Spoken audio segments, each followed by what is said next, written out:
We're in the middle of an international cyber war. The US government just shut down the crypto mixer Tornado Cash. This will impact anyone holding crypto and bring about new privacy concerns. Tornado is accused of laundering cryptos for the worst criminals on the dark web, like the hackers sponsored by the North Korean government, the Lazarus Group. This is a full-scale conflict with arrests already made.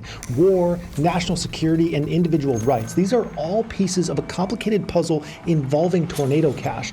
That's because there's a fundamental political problem here. Imagine you're a leader of a new country and you have to create a financial system. Option A, you could give total privacy to your citizens because how they move and spend their money is entirely their business, right? Or option B, you could create a transparent, traceable system because you know how much money goes into tax evasion, terrorism, and crime. Which one would you choose? This is the ongoing conflict between individual rights and social order. And that's where crypto mixers come into play. Because here's the truth, cryptocurrencies are often more traceable than regular money. And I'm not just talking about cash, money in your bank account. See, all crypto transactions are recorded on the blockchain. The blockchain is public. Anyone can see if you purchased some questionable goods off the dark web last week. Seriously. So as a response, we have crypto mixers like Tornado Cash. Basically, a mixer is a platform that takes cryptos from many different users, mixes them together, clean ones and dirty ones, filters those through many different crypto addresses, and gives them back to you as clean as if they came from Mother Teresa herself.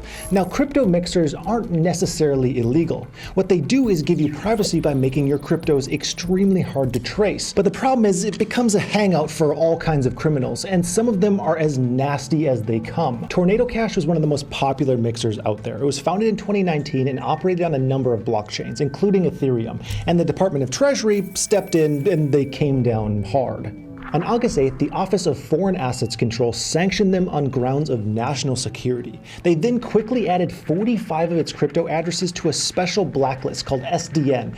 If you watch that show Ozark, you know exactly what that is. If you don't watch Ozark, it's basically a list that includes the most dangerous people and groups in the world. Hostile countries to drug traffickers, warlords, and insane terrorist groups. In other words, it's like the Met Gala of assholes. But that's not the end of it. The Treasury took down Tornado Cash's website, their GitHub, and imposed an outright ban. As a result, all Americans are prohibited from ever using it again. And if you ignore the ban, let me just say, you don't want to ignore this ban. But how did it all come to this? It all started March 29th. The Ronin network announced it was attacked in one of the greatest crypto thefts ever. The hackers got in and stole more than $600 million worth of cryptos. A complete mess. According to the FBI, the people responsible were the Lazarus Group, a dangerous gang of hackers sponsored by North Korea, by this guy. He likes simple things, nuclear weapons, long military parades on the beach, and comically large missiles. You see, North Korea is constantly sanctioned for its nuclear program and human rights violations. So for them, cyber war is a quick way to steal money, meaning there's a good incentive for Lazarus Group to be extremely well-funded and well-trained. I actually have an entire video on this that I'll link in the description down below. Now, going back to Tornado Cash, it turns out that the Lazarus Group used this platform after the Ronin heist. In fact, the US government found out that Tornado Cash was used to wash hundreds of millions of dollars. And this fortune was used by North Korea to fund its nuclear missile program. You ever notice how practically every week crypto is wrapped up in some kind of drama that could literally be a movie plot? This stuff blows my mind. And here's the kicker. The Lazarus Group used Tornado Cash before because they also used it to claim $96 million from the Harmony Bridge hack. And it's not just them. The platform was a haven for hackers from across the world. According to Elliptic, it laundered over $1.5 billion. Even crazier is $7 billion went through the platform. That means almost 1/4 of all cryptos flowing through were illegal. Now, the war here is not only between countries, but also inside of our countries. This has already caused arrests. Just recently, a 29-year-old developer was arrested in Amsterdam. His name is Alex Pertsev. He was a developer for Tornado Cash. The Dutch task force accused him of concealing financial flows and facilitating money laundering. Who does he think he is, the HSBC?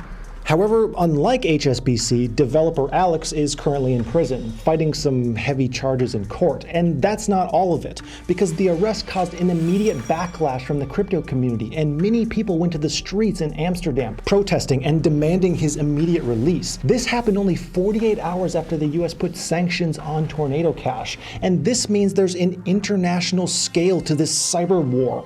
So what about the founders themselves? The word is they all live abroad. They haven't been touched yet, but you can bet they're feeling the heat. And you know they should, because the US obviously isn't kidding around. Just last year, the feds arrested Roman Sterlingov. He's a Russian-Swedish national who allegedly was running a mixer called Bitcoin Fog. They captured him at the airport in LA, and he's been in jail for a year preparing his legal battle. And again, a few months later, they sanctioned another mixer called Blender. So the situation is tense. The facts don't look great. We saw how money that comes from terrorism, hacks, and ransoms go into these mixers, and that has to change. But still, I'm not sure if I'm convinced yet.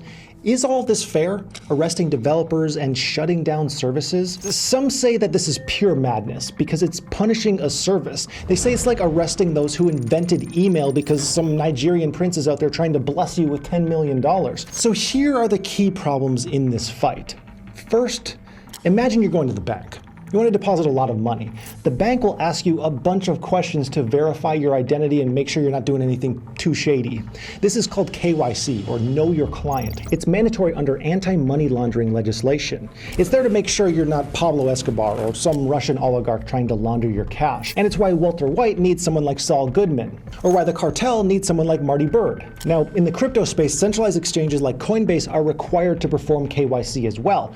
And here's the issue. Crypto mixers like Tornado Cash don't do any KYC. So the question is, should they do it? According to Chainalysis and many other commenters, yes, big time. FinCEN, the financial unit of the Treasury, clarified that mixers are money transmitters under the Bank Secrecy Act. And for this reason, many think they're obliged to verify their clients like any bank would do. So how can the founders of Tornado Cash possibly stand a chance here?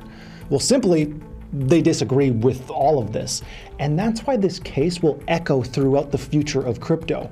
Take Roman Semenov. He's one of the co-founders of Tornado, and he's battling these sanctions. He argues that Tornado Cash is a decentralized autonomous organization. And as a DAO, the key decisions are not made by the founders, but by the holders of the native token Torn.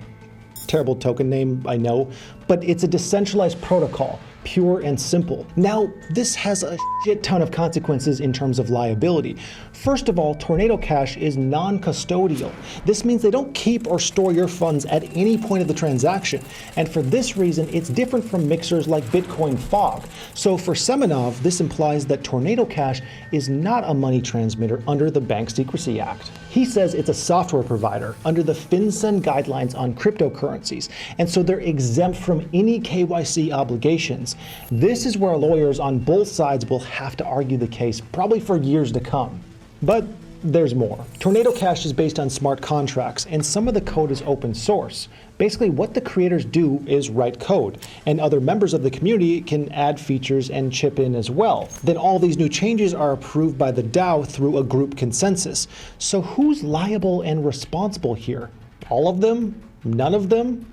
A couple of them? Semenov said that the protocol was designed this way to be unstoppable, so that no third party could be in charge. This is complicated because the legal treatment of DAOs is still brand new in the US.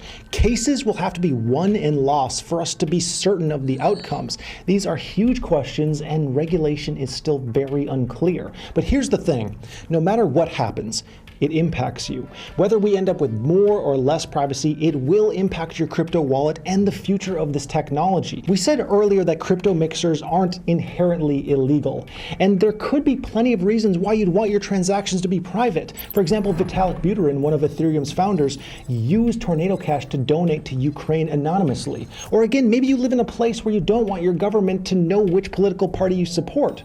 I think that's your right to do. The problem is allowing this also means essentially building a Disneyland for criminals where they get a fast pass to transfer stolen billions anonymously. That's not great. So what do you think's better? An option for true financial freedom and privacy with the downside of some people using it for crime, or ban the system entirely?